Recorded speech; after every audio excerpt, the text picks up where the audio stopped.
you could be a Yankees fan, you could be a Northwestern football fan, and you should be very, very scared. But I still don't think you'll be as spooked as our listeners will be at the end of this. You could be a Chicago Bears fan after the haunted things that I have experienced today. We will be talking about that later. And we have a Commanders fan here today in Calvin, so we will have some conversations later in the show about that. We will, certainly, to some extent. I hope so. Oh, yeah. Yes, oh, boy. And I will be a ghost for those portions, because Halloween spirit, love I'm going to conveniently disappear. I am a ghost. I am dead inside. Okay. Yeah. Well, I mean, I guess, in that spirit, sort of talking about the spookiest thing of all, I think, we're going to start with our Northwestern sports. And, we've got football with a pretty embarrassing loss to Iowa, defeated the Cats 40-14. A lot of confusing coaching decisions, a disappointing game from Northwestern's offense, special teams. Weren't really sure what to put in the run game this morning because it was just a little bit of a disappointing game. But Dylan, you were in Iowa for this game, so yes, I think you seem not too happy about the fact that you were, but you can maybe start us off. Just tell us a little bit about, how was the weekend? You could maybe include how was the drive out there. I think there's some positive to this in general, but, stock up, stock down is an article that you wrote, so why don't you recap that for us here? Okay, first of all, I want to say, the game sucked. It was a great trip. Let me say that. I loved driving. Driving cars was, so much fun, and I really missed driving. Getting to drive the 8 hours yesterday, it was still a good time. We stopped at the world's largest truck stop. Let me tell you, that place was magnificent. There was a trucking museum. We left way too early in the morning because I thought it was going to be a longer drive than it was. So we left at 7 a.m., which, first of all, getting no sleep and then trying to drive, not a great scenario. But luckily, it was Miami FSU day, so I was hyped up and I didn't need caffeine. But then we stopped at this trucking museum. That made the trip what it was. There were probably 200 just trucks in this museum from, the 1800s. And oh my goodness, it was incredible. There was one that was there was a Coca-Cola truck in there with just a whole bunch of Coke bottles. Incredible. If you're ever driving on I-80 in Iowa, in Walcott, Iowa, you need to stop there. World's largest truck stop and the trucking museum. Anyways, the game itself, terrible. Somehow they had a chance to win at halftime. Yeah. But then... Okay, I'm going to be nice to David Braun here and say that what he did last year gives him the benefit of the doubt. Why are you playing scared? It was 7-5 game, whatever it was, and then... Or no, 7-3 game, and then Jack Lausch takes that safety, which, by the way, back-to-back weeks now of Jack Lausch taking a safety where they're not even within the 5-yard line, where he just stands like a statue for some reason. But then from that play, David Braun ran 9 straight rushing plays. Terrible coaching. There were 3rd and 7 opportunities that running the ball. I don't understand why. They were playing scared the entire game, and I hate it. This is a team that you need to be able to score against. If you're playing scared, you're not going to do anything. It was just mind-boggling. So special teams, Drew Wagner, I get, he's a true freshman. I believe he's a walk-on as well. He had a great touchdown at the end of the game. So, that's all the credit. He doesn't get blamed for this. But, a couple of those kickoffs or punts where he's calling for a fair catch on the 4-yard line. I mean, come on. We have to be a little bit better than that. Just let the ball drop behind you for a touchback in situations like that. It was infuriating. Kinnick Stadium, though, awesome. The Wave is the greatest tradition in all of sports, and seeing that was, awesome. And honestly, it wasn't one of my bucket list stadiums originally, but very happy I went. The drive was electric. The vibes were electric. It's incredible how much of a 30-hour music playlist you can get through in 8 hours worth of driving. Yeah. Every Big Time Rush song possible was played in that car ride. And by the way, pretty much as long as I've known Dylan, he's had 4 laptop stickers, just 4 laptop stickers. I added one. The first is a Big Ten Network sticker. The second, is that a Panthers? It's like Wait, a show the stream. There we go. A Panthers secondary logo in Miami Vice colors. Panthers secondary logo in Miami Vice colors. And then another Panthers Stanley Cup champions. I guess that one was sort of newer this year summer. after the summer. A Northwestern Hillel sticker, and now for the first time in a while, a new sticker. The world's largest truck stop. World's largest truck that's stop. great. I spent $3 on this. That's it was fantastic. Great. So so great review, Dylan. Also, Davenport, Iowa, Applebee's, electric as well. Someone was wearing a Florida Panthers hat. We are a global brand. I don't know. I just saw that and I was happy. Okay. Yeah. So I'm glad to hear that there were some positives, perhaps non-football positives, coming out of this weekend. Oh, yeah, for the you. football was not Calvin maybe had a little bit more of a relaxed experience watching the game, perhaps not watching the game here in Evanston. So tell me a little bit about what did you think about these coaching decisions? How do you feel going forward into this Purdue game, which is maybe the most winnable game that the Cats have for the rest of the season? How did you feel about this game? Well, yeah, I mean, relaxed, sure, but also maybe a lot more depressing than Dylan's experience overall, considering the road trip that he was on. But yeah, overall, I mean, kind of just more of the same when it comes to like this game this week, especially with those decisions. I mean, we saw early in the game with that 49-yard field goal, it was really just like a duplicate of last week. We had another 4th and short. Northwestern had another 4th and short. They had the chance to come up and potentially like go for it, play aggressively and get some momentum going, much needed momentum. And instead, they kicked the long field goal. It again comes up short, and it was really the story of the game. Like Dylan mentioned, it was close at halftime, but of course in the second half, led by Brendan Sullivan, who of course transferred out of Northwestern, so lots of irony there.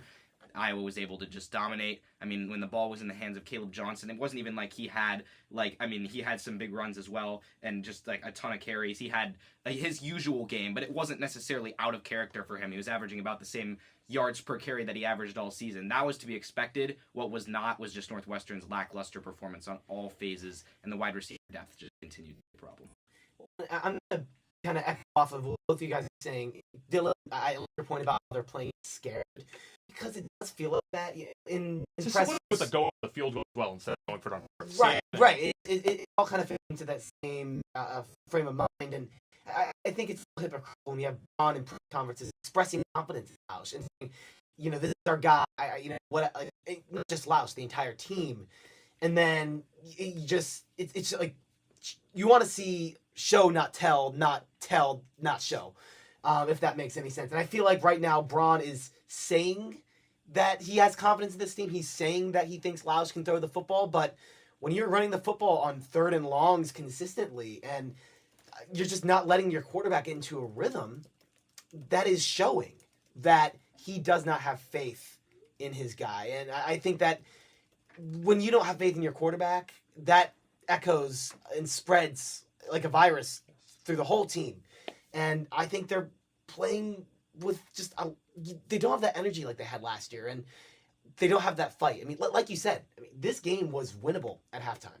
Somehow, some way. I mean, Johnson. It shouldn't have been that. Yeah, thankfully, Theron Johnson, which I don't think we mentioned the pick six yet. That was fun. Yep. That was good. That was a moment, right? Our little contingent of Northwestern student journalists in the press box was like kind of not freaking out because we were neutral in the press box, right, but we were energetic. Right, but it was that was a good moment. But you're in it at halftime, and then the wheels fall off. Like the fact that they were in that at halftime should have energized them, but instead they come out in the third quarter, second half, they come out flat, and then Iowa just a lot deeper of a team with, that is could be a legitimate team in the Big Ten depending on how things shake out.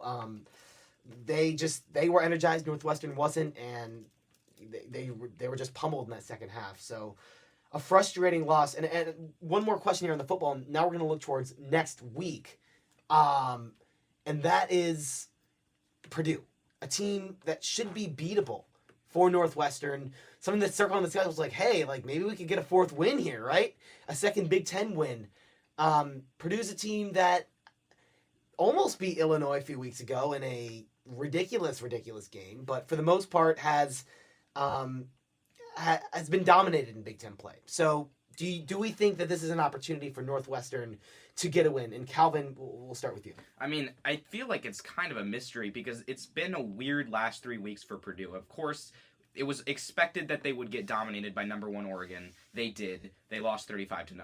Before that, it was the overtime loss to Illinois, which, by the way, was a fantastic game. And I think it was it Eric Collins on the call for that game, where it's just like an incredible end-of-game call. That was fantastic to watch. But the week before that, got blown out by Wisconsin, which, of course, Northwestern also got steamrolled by Wisconsin, though not to the same degree that Purdue did. So at this point, I feel like it's hard to kind of have a litmus test for Purdue in these recent weeks as to how they could come out and perform. So given that, Northwestern's going to have a chance in this one, but it's not like Purdue can't compete in Big Ten play, period. It just seems like they've either been overmatched or had some close matchups. Like you said, more often than not, they've been dominated in conference play, but Northwestern cannot be taking this game lightly by any means. It's kind of two teams that have really just been spiraling, and so I feel like it will be close, just kind of the lesser of two evils, with the evils being the miscues and bad performances all around from both squads. I'm personally really excited for the most pristine Big Ten matchup ever. These are two teams that rank in the bottom 5 of the FBS in terms of total offense by yards. Purdue's defense sucks, which should be the part where Northwestern comes out on top, just because Northwestern's defense solid besides for that third quarter against Iowa and have been solid all year. So I think they do have a chance. I am really curious to see what happens in the quarterback positions. David Braun in the press conference yesterday, just like, he didn't necessarily blame Jack Lausch directly, but he kind of blamed the entire team. It would not shock me to see some type of quarterbacking change. I don't know if it'd be Helinski, you would be right. We saw Helinski yesterday, which was awesome to see. I mean, seeing him for the first time in a while.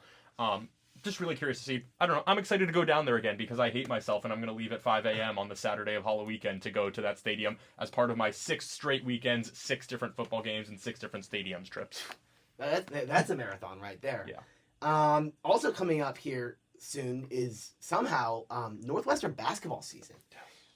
First exhibition game is Wednesday, and then non-conference play gets started up. Northwestern has what should be an easier non-conference schedule than they had last year. A lot of lower tier schools that should be easy wins, should be pretty smooth sailing, with an exception of like maybe a few like tournaments and showcases and things.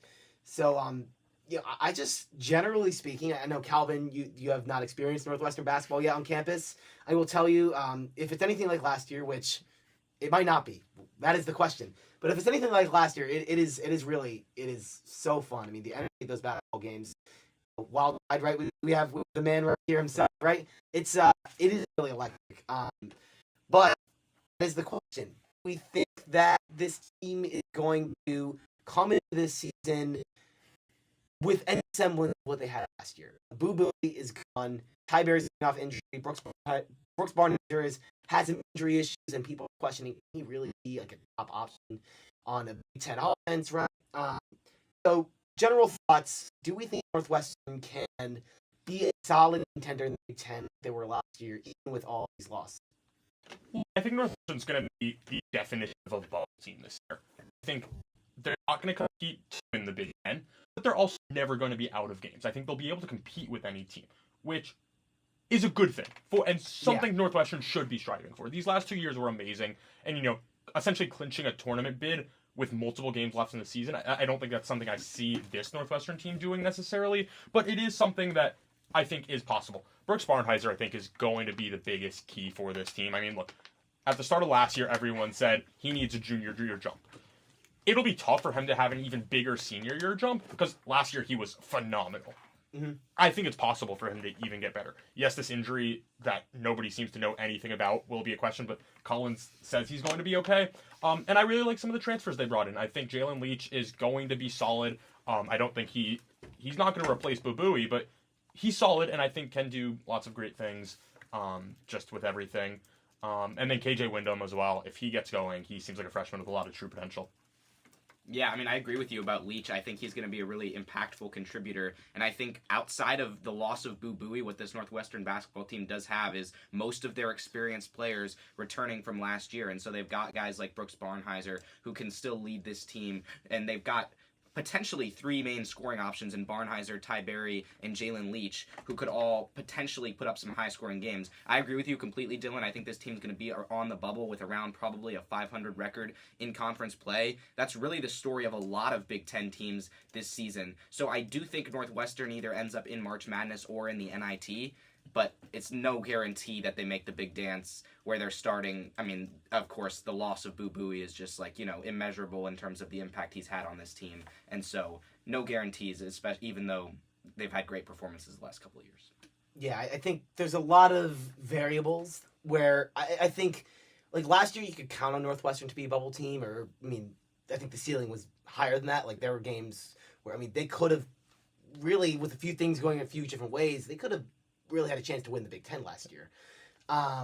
But this year, that ceiling clearly isn't that high. But I also think that the floor, I don't know about what you guys think. I think the floor could be very low. Because, I mean, Ty Berry, as great as he was before the injury, he's coming off an injury. That is a huge variable. Brooks Barnheiser, I think you can count on him defensively. I mean, you certainly can count on him defensively, but, like, can he be consistent on offense? He didn't really need to be as much last year because there was Boo Buie, and in the first part of the season, there was Ty Berry, and Ryan Langborg, of course, who we haven't mentioned yet, who is another key loss for this team. But without those guys, Brooks is going to have to be consistent now. Well, I will say this. I think in terms of the defensive side of the ball, Boo Buie was arguably one of the weaker pieces that Northwestern team had defensively. You bring in someone like Jalen Leach, who's almost similar to Chase Audige. I know you guys aren't all that familiar with Chase Audige, but Chase Audige, I think, led the Big Ten in steals. Jalen Leach was doing stuff very similar to that in his conference over at Fairfield. Yes, different competition, but the defensive side of the ball, I'm not that worried about, and that's Chris Collins' bread and butter, is, defensive style of basketball. If they can do that well, they'll win games. And they'll stay in games. Which is why I don't think the floor should be that low. Yes, obviously we're about to see how much did Boo Buie truly carry this team, but if they finish with less than 7 wins, I will be shocked in the Big Ten. Yeah, I agree with you 100% there. This isn't a team that's going to be bottom of the Big Ten. I think they're going to be hovering around middle of the pack. Now, could you say that with this, 18-team conference that they finished 14th, 15th, something like that? Sure. But at the end of the day, that could still mean that they were only a couple games off from the tournament or only a couple games off from the NIT, considering just how much depth there is in this conference, and as such, how many Big Ten teams will probably make the tournament this season. That's a great point, Calvin. I think overall, I agree with what Dylan said about Northwestern being a true bubble team. I think we're going to have to see how a lot of this plays out. Overall, I'm incredibly optimistic about the future of this team. One thing that I know will be talked about on Crashing the Boards, WNUR's basketball podcast, which will be available later this week. Shameless plug. Recording tomorrow for our friends. at my house. Recording there tomorrow we go. at Dylan's house, apparently. Yeah. I assumed it would be here where we record things. No, we changed it. It's at Dylan's house. Great. There will be more about this on that episode, but Northwestern has now easily a top 10 2025 recruiting class. Coach Collins and his staff are really working miracles in that department, so it'll be interesting to see how all of that plays out. Moving off to, a much more exciting section, perhaps than football of fall sports in Northwestern, is field hockey. Big Ten champions, solo Big Ten champions. This team, won 2-1 in overtime versus Michigan, 5-0 today against Michigan State to officially clinch that title. Dylan is sort of our resident field hockey and just general hockey enthusiast, so I know he's going to say a lot about this, but I want to hear from both of you. As this team has moved up to the number 1 spot on the rankings, they feel sort of undefeatable. We haven't seen them play UNC, their rival, which beat them in the national championship last year. It's clear that they have sort of aspirations for getting back to the Natty. What do you both think about their chances of earning that title? Yeah, I think one of the things we talked about in SportsVoice 3 weeks ago is the upcoming match against Michigan, which ended up being an overtime victory for Northwestern when they stayed undefeated, and that one was really, really huge because it was difficult to tell how much of a challenge that Michigan team would present, and Northwestern ended up prevailing and then got a big dominant against Michigan State. So it's good to see this team can still put up large victories, is still undefeated, and got through their toughest remaining tests on the schedule. I mean, it's much to look forward to for this team for the rest of the season. National championship aspirations, very, very real at this point. And as I think it was Brendan talked about on a segment on Sports Night earlier this week, and this has legendary potential in terms of being the best team Northwestern has fielded just in any sport period. Given how, again, undefeated, big tournament, and now potentially coming up on a national championship. Lots of things to be excited about for Northwestern field hockey at 17-0. Yeah, absolutely. I mean, that Michigan game was so important for so many reasons. I mean, the biggest flaw on Northwestern's resume this year was just the lack of away games that they've played. They went into this weekend only playing 3 away games. Yeah, they were 3-0, but there wasn't anything crazy. So that Michigan game was probably the biggest game of the year in terms of just resume building because they've beaten a lot of great teams. Northwestern has probably played the toughest schedule in all of field hockey this year, but it's been all home games. It's just kind of the way the ACC Big Ten showdown has kind of shaped up this year. But it was a lot of home games. So going on the road to Ann Arbor and picking up that win, massive. It was the first time Annabelle Skubish was really tested this year. She proved she's still the best goalkeeper in the country, really. Ashley Sessa, another tremendous game. Everyone really played great. The overtime goal was terrific. Maddie Zimmer doing Maddie Zimmer things in the midfield. Really a nice takeaway, open space, making someone miss, and then sending it on goal for just a gorgeous play by Sessa and Wallace. Lauren Wattis got hurt today. A tough play on a penalty corner. She kind of got hit in the head. Really worried. I don't believe she came back in the game after coming out in the second quarter. Like I said, I didn't see her when watching that. So that would be really tough because, in my opinion, Lauren Wattis is the most underrated player. I mean, obviously everyone loves Lauren Wattis, but probably one of the most underrated players because she doesn't put up the same type of goals, but her impact in the midfield with some of those takeaways, just stats that don't necessarily show up on the public stat sheets. She makes a huge impact turning that defense into the offense. It would be really tough if she stays hurt in this one. But Michigan State's not a great team. Yes, winning 5-0 is awesome, especially on the road. Their goalie made like 20 saves. They did the same exact thing last year. Northwestern won 5-0 in that game as well. And now they have one last home game remaining against Ohio State, who has one of my favorite players in the Big Ten in McKenna Webster, who plays ice hockey as well and has won 2 national championships in ice hockey and is awesome in both sports and also leads Ohio State in points in both field hockey and ice hockey. Like, she's awesome. I'm really excited to watch her play on Friday at Lakeside Field.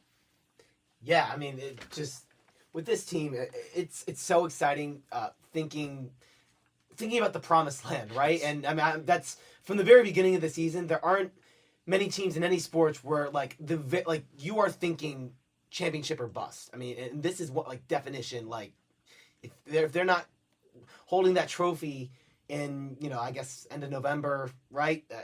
The season can be really seen as a failure, and so all of this is while it's huge and it's expected and it's so important and it's fun to watch, it is expected, and they have to continue doing what is expected of them, and they have a few more games left, and then Big Ten tournament down in College Park, Maryland, which I'm just learning today, in my homeland, which is pretty cool, and not far from where Calvin is from, North Virginia. So yeah, that's really exciting. But that's again another step, another expected thing. They'll probably face Michigan again. You would imagine. Probably. Iowa with a big win over Ohio State today as well. Yeah. Yep. So there are definitely some teams that could be surprises, but barring any weird circumstances, should be Northwestern and Michigan. I would assume so. Yeah. Yes. Northwestern gets that crucial bye with the 1 seed as well. So that again, Northwestern, that last game was very close. So they're gonna have to go through another tough one. And that's the fun thing about this team. They're not just blowing everyone out, right? That's almost easy. They're playing close games. They're playing good defense. Skubish has been awesome, right? I mean, that helps in a huge way. So really exciting. I'm really excited for the Big Ten tournament and beyond, as we think beyond, but one step at a time with Northwestern field hockey. And I believe with that, I think we're going to swing things into some national sports talk. Let's see. Just skipping Pick'em? We're not skipping Wow, Pick'em. Sammy. I always Halloween Pick'em. No, I didn't mean to skip Pick'em. My eyes always dart to like the next ones for some reason on the thing. No, all right, Pick'em. The best segment on this show, of course. Sammy sees the MLB section on the rundown. What? And sort of, that is. Initially, it's just like, oh my gosh, I need to be there. My heart starts racing. We've got a little bit of Halloween Pick'em for our spooky season episode first. Some fun topics here. I think you two have now both been guests. Calvin, freshman, cooking up an impressive SportsVoice resume with this being, is this your second or your third? The second appearance. Yes. Would have been Second third appearance. had I not gotten sick one day on Oh, freshman right. day. Yeah, You it's know. really an impressive SportsVoice resume, so you know how this game works. But for any of our listeners who haven't experienced the beauty of Pick'em before, Sammy and I will ask 3, fun, often silly questions, some of them about sports, some of them not about sports. And you two will answer. There are no right answers. There are probably wrong answers. But the answers that we will pick are the ones that entertain us. So, feel free to joke around, feel free to pander, but not too much. So, with that, our first question, this is a pretty simple question. I like to call it dressing up. I like to name these, but what's your Halloween costume? I know, Halloween is sort of a half-week event here. It's kind of 4 nights in a row. That's pretty spooky. And this week it's weird because it's on a Thursday. It's so on a Thursday. There's been a debate, right? Like which one is Halloween weekend, and can it still be Halloween weekend if it's November? And us from these sort of existential questions, we're kind of always in the hunt for good costume ideas. So each of you can sort of pick your favorite costume, and we'll roll from there. I'll just pander with simplicity. My Halloween costume, everyone in Northern Virginia knows Terry McLaurin goes by Scary Terry. That's the costume. You just get what I did is ordered football gloves online, and I'm going to cut them up in certain ways, these like fake scars and all sorts of things, and keeping it at that. I mean, not too complex. I hope that that's what will get me the point in this one, and that's what we're going with. You want to first say, I have a costume idea that I'm not doing. If anyone did, it would be tremendous. Adam does not want to do it with me. It's a 2-person costume idea. Someone wears an Atlanta Hawks jersey, someone wears a Tonga Vailoa jersey, and you get to Anyways, that's not my costume idea. My costume, my favorite one, it's the one I'm wearing to WNUR. It's Jurassic Park themed. I'm going to be riding a dinosaur. There's an inflatable dinosaur. It looks like I'm sitting on top of it. It's going to be sick. I am totally going to be a nuisance to everybody just because of how massive it is. I struggle walking through my own house with it, but it is so fun and so awesome looking. I have a photo for you, Sammy, if you want to see. But like I do want to see. Okay, it's like incredible. It's Amazon, best $30 I've ever spent. It's getting returned right after. But like it is incredible. Hold on, let me pull up this photo for you because it's just this is electric. This is amazing. Oh my god! I need to change the shirt. Wait, show the. We're showing the camera. I'm not wearing the Panthers hoodie in this, but yes, that's awesome. That's my favorite one. Oh my god. Okay, I obviously I don't count. I'm not getting points here, but I will spoil what my costume is going to be on Wednesday, and I'm going to be Mike Ditka. Okay. And I'm very excited. I wanted to do it last year, and I didn't buy the stuff fast enough. And I don't have the vest. I wanted to get the vest. It was really expensive. It was like $80. I don't have that kind of money. So I got a T-shirt that looks like it, and I got the mustaches. I got the retro glasses. Right? Look, I'm gonna need to feel like I'm the '85 Bears the way that they're the way they're playing or the way they played today, which we will still get to. We will. Maybe. Yeah, this is going to be such a fun Halloween for me. I feel like you have to say Halloween if it starts on Wednesday. Yeah, honestly, I think that's I'm in support of this. Yeah, a lot of fun costumes. I think my WNUR sports costume is still TBD. I am cooking up a Challengers costume with some of my friends for probably a different night. But last year I was the dead Pac-12 conference. That was really that was a hit. That was so premature now. So I guess I could be sort of a revived like back from the dead zombie conference. I do think I want to with Wazoo and like the sort of Mountain West schools that are joining the Pac-12. Yeah. But I do think I kind of want to freshen things up a little bit this year, so we'll see what that will be. My main Halloween costume, which I'm doing with my friends, is Clue. I'm very excited. We're the characters from the board game Clue. I'm Mrs. White, so I have a white costume, and we all have like our little weapons, and I'll probably take a picture in like a study or a kitchen if I can find one, and just, whodunit. So that'll be a fun costume. And, Sammy, do you want to do our second? I will do our second question. It is spooky season, and as Claire mentioned, we've had a lot of spooky things going on in sports, whether you are a Yankees fan the other night during the World Series, whether I'm just reading her outline, whether you're Tonga Vailoa getting hit in the head, that's crazy. Or Mike Wright throwing the football, or I'll add in, I mentioned this, or if you're me in the Allison Lounge at like 6:40 today when somehow, some way, the Commanders won that game. Lots of spooky in sports. So the question is, there are lots of terrifying moments. What's been your spookiest this year? Now, I think you know my answer, and it happened like 2 hours ago. But I'll start with Dylan this time. I'm not going to pander. I'm going to go ahead. It turned out to end up being good. But for what it was, I will not get a much spookier moment ever. The Panthers almost blowing a 3-0 lead in the Stanley Cup Finals. And then we're going to go zoom in even more to this. We're going into Game 7, second period. The Oilers are on the power play of a 1-1 game, and it very much feels like next goal is going to win. So Oilers on the power play. Kevin Stenlund breaks his stick out there on the ice. So now it's essentially 5-on-3. Those 2 minutes of that power play were the worst 2 minutes ever. I was not in my seat. I was laying down fully on the ground of the stadium. Not in my seat, not barely watching. Like, I'm watching on the scoreboard from the ground, curled up in a ball. Worst 2 minutes ever. They ended up killing off that penalty. Reinhardt scored like 6 minutes later. That was the only other goal of the game as they won. But those 2 minutes were miserable as they killed off that penalty. Well, I mean, I'll try to compete with that in terms of something that I think was more individually spooky to one particular person, and maybe not spooky, maybe more so just like terrifying of having not won a major in a decade. But I'll go to golf. U.S. Open, it seems like so long ago, but it was this year when Rory McIlroy missed 2 short putts on 16 and on 18 to lose out to Bryson DeChambeau. I mean, for a guy who's had so much heartbreak, so many top finishes in majors, and to be walking down to 18 thinking that he was at least going to have a chance in a playoff to get one for sure until he missed that short putt. I mean, it's just absolutely devastating. I mean, if you heard him in interviews, you could tell it completely just like, changed him for the next couple of months. It sounds like he's back and ready to go, but you have to wonder how much more heartbreak can one person take over 10 years, having not won a major since 2014 when I was 8 years old.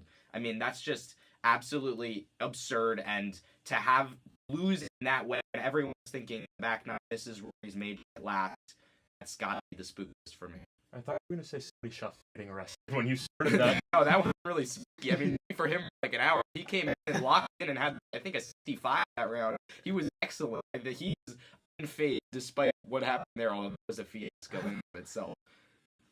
Yeah, as a huge Rory McIlroy fan, that definitely resonates with me. And now, our last pick'em, I Put a Spell on You, is our last Halloween pick'em. There are a lot of hard names to spell in sports.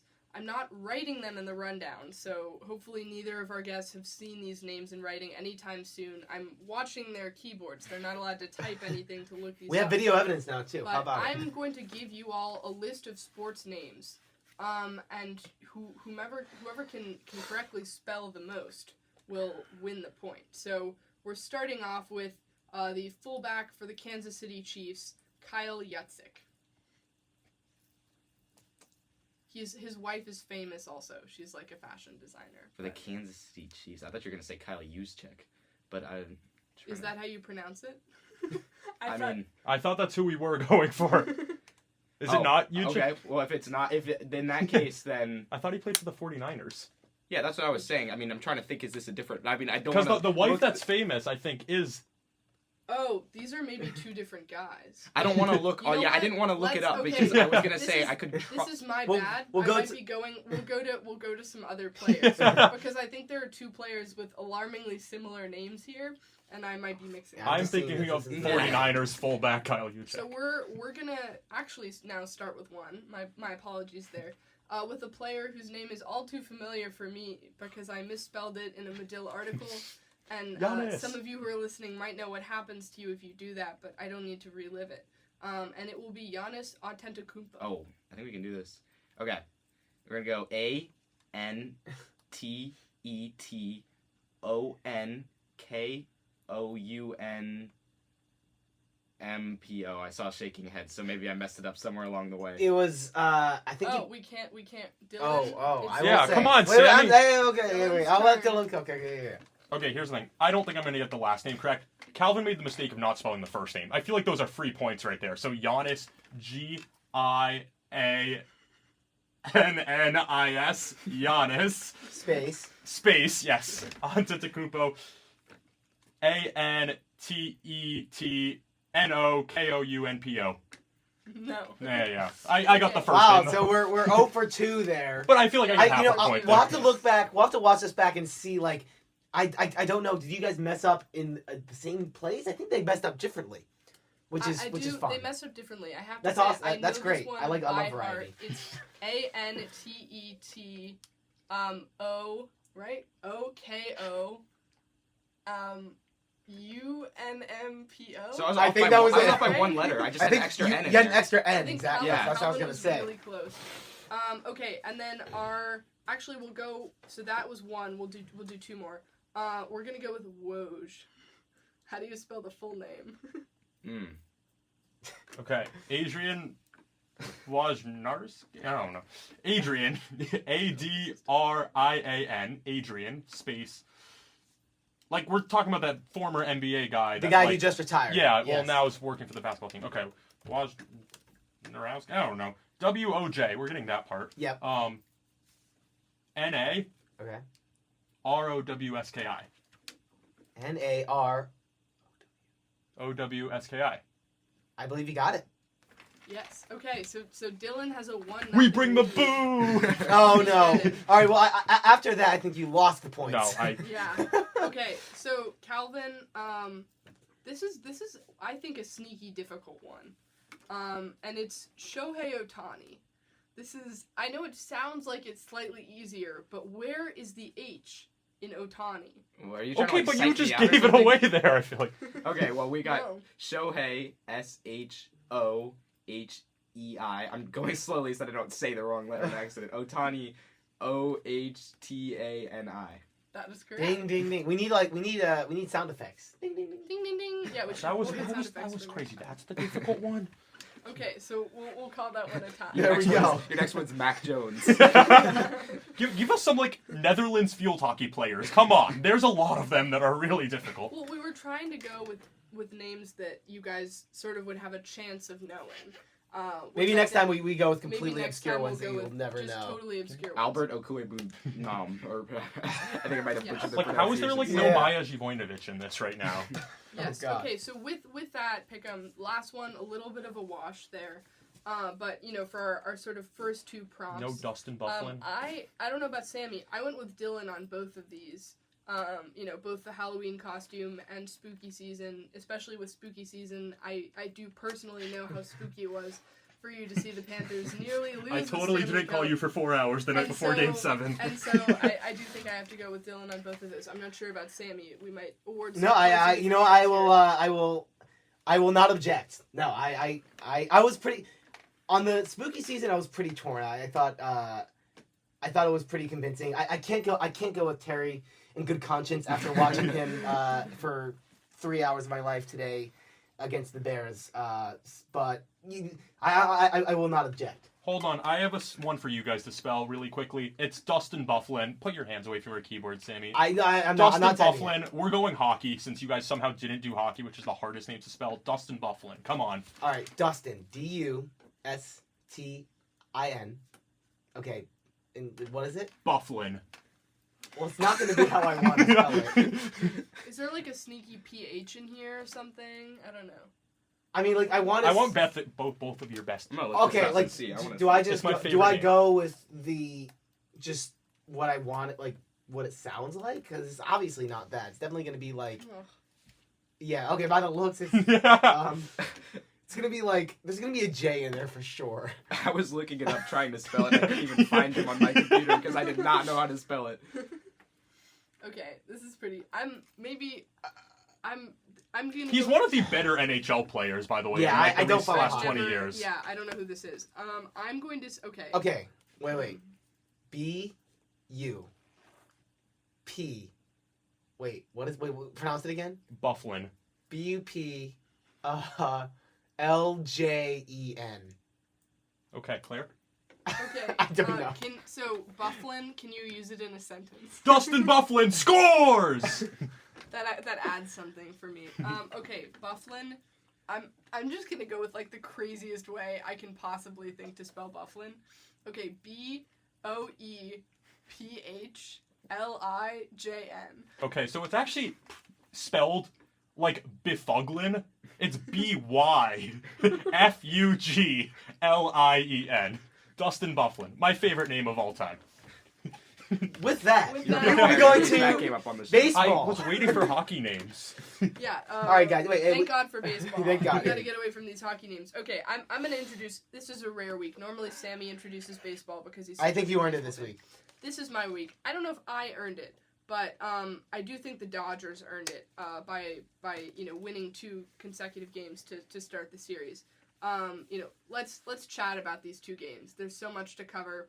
Obviously, the Freddie Freeman walk-off grand slam in the first game is just like Unreal. it's absolutely cinematic. To me, it basically means that anyone who's rooting for the Subway Series is just such a loser because this is what I was trying to explain to you could happen. And so, that was an incredibly fun game to watch. But for both of you from these two games, what do you think the major takeaways should be? Especially, I think both of you are pretty impartial in this. I don't think either of you are rooting for any of these teams, so I'll let you start. Yeah, two teams that spent the most money in baseball that I don't care about in the slightest. Very impartial overall. But yeah, watching Game 1 live was excellent. I didn't actually catch the whole game live, but I saw the end, and I was glad I was there for that because, watching any sort of walk-off home run in the World Series with friends around is just, electric. Obviously, you would say Joe Davis was a little bit biased, given, he is himself the Dodgers announcer in there calling the walk-off grand slam, but I wanted to bring up just his Game 1 call and how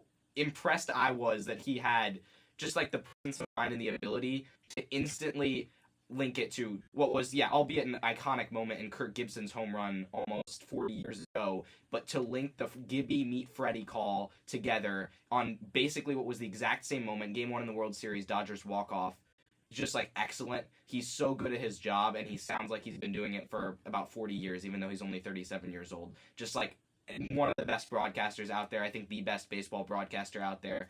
And I see in the doc, it says Elite iCarly reference. I didn't watch iCarly, but I saw that was reference. I saw that kind of lines up if you're talking about characters in that. But, overall, just, again, excellent call, I thought. An excellent game. Big start for the Dodgers, up 2-0. There's a tweet that went viral. It was just the clip of Freddie meet Gibby. Or Gibby meet Freddie. And I literally said that to Adam, my roommate, before it got tweeted. I was so upset I didn't tweet that. I would have had a hit tweet. I love iCarly. It's one of my favorite shows. Anyways, Game 1 itself was awesome. It was probably the second best game of that day. Now you're getting the iCarly reference. Okay, I don't watch. Okay, you didn't watch iCarly either. Okay, I didn't watch iCarly, but my friends made me watch it. Yes. And I had no idea that was a two of the iCarly main stars. reference. Yes. No, the actual call was not an iCarly reference, but it could be. Yeah, the people made it. Okay. Could be. Yeah. Maybe he Anyways. had 3 levels to it in the moment where he's Exactly. this is iCarly plus Kirk Gibson plus Freddie Freeman all together. He first thought of iCarly. Yes, there we go. And then sort of, had the callback of, this is maybe an iconic moment Of course. in baseball history. He also, the She Is Gone, that mirrored Vin Scully's call of it as well. Even before the home run was officially, out of the park, just, when you play the calls side by side, it's, the exact same call. It's incredible. Yes.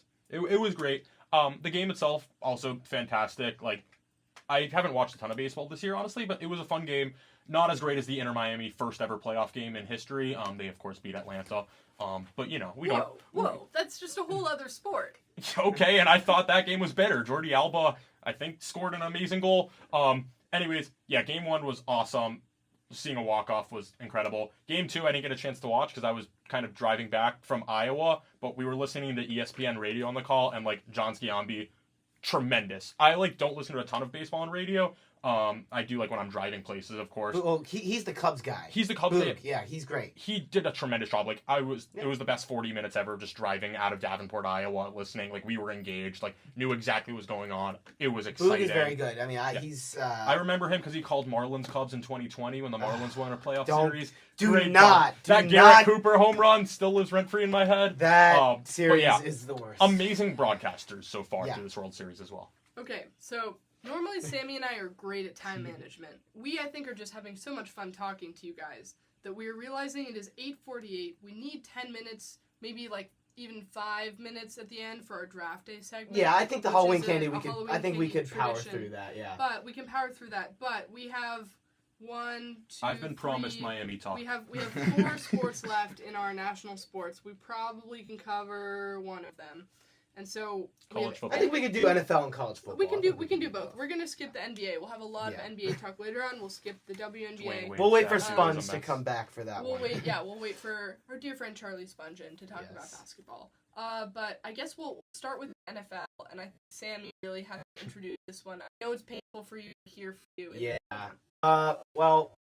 So for those of you that have not been watching the NFL today, or maybe watched the 12 o'clock slate and went on with the rest of their day, a catastrophe in Landover, Maryland today.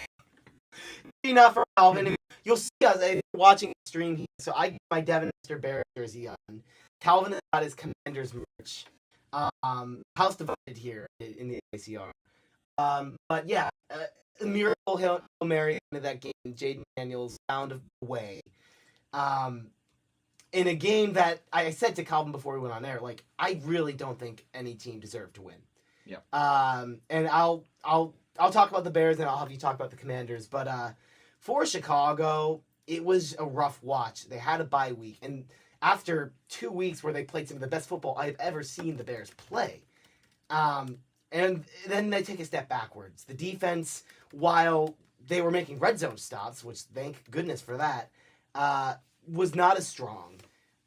Caleb Williams looked out of sorts, and they really didn't get any sort of offense going until the fourth quarter.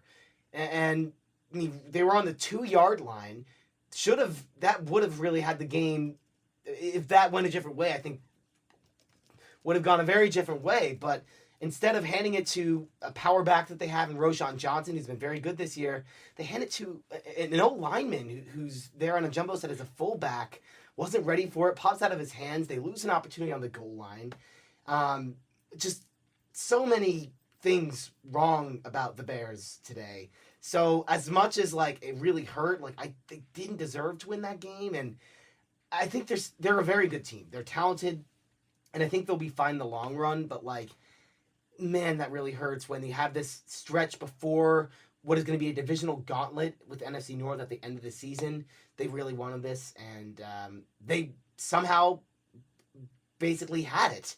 And until Jaden Daniels made magic work. So I'll kind of swing it over to you now, Kyle. Yeah, I mean, I can keep it relatively quick since we're on Chicago radio. I don't want to add too much insult to injury, but I mean, it did really seem to me super impressive how even when Jaden Daniels was having a bit of an off day in terms of accuracy, because he wasn't as accurate throwing the football as he had been in the previous weeks, he still had a turnover-free football and still did enough to lead the team to a win. Now, was it pretty lucky on the final play that they did end up winning on that touchdown? Sure. They should have converted on the previous 4, I think it was, red zone trips that the Commanders ended up having in this game. I mean, Austin Seibert has really, outside of that one field goal that he kind of just like fatted, that came up way short in that game, he has been really one of the MVPs of this team after being signed early in the season to replace Cade York.